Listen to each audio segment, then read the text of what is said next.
પૂરમાં એક વૃદ્ધા એચએમપી વાયરસથી સંક્રમિત હોવાનું સામે આવ્યું અને ત્યારબાદ જ્યારે તેમની ટ્રાવેલ હિસ્ટ્રી તપાસવામાં આવી તો તે ટ્રાવેલ હિસ્ટ્રીમાં તેમનો પુત્ર અમેરિકાથી આવ્યો હોવાનું સામે આવ્યું છે। જી હા, 11 જાન્યુઆરીએ અમેરિકાથી આવ્યો હતો વૃદ્ધાનો પુત્ર અને વૃદ્ધાના સંપર્કમાં આવેલા કુલ 500 જેટલા વ્યક્તિઓની તપાસ કરવામાં આવી હતી।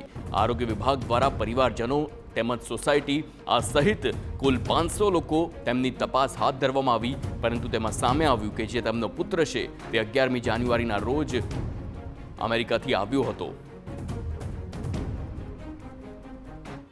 એચએમવી વાયરસ ઝાયડસ હોસ્પિટલ ખાતે અત્યારે જે લાભાર્થી દાખલ છે ને એમના કુટુંબમાં બા જે છે ઉંમરલાયક છે, એમને હૃદયના 2 વાલ્વમાં પ્રોબ્લેમના કારણે એમના ઓપરેશન પણ કરાવ્યું છે, ડાયાબિટીસ છે, બ્લડ પ્રેશર છે અને ઝાયડસ હોસ્પિટલમાં દાખલ છે।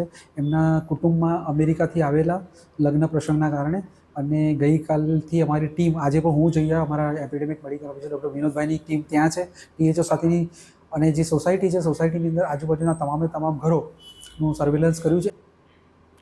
વડોદરામાં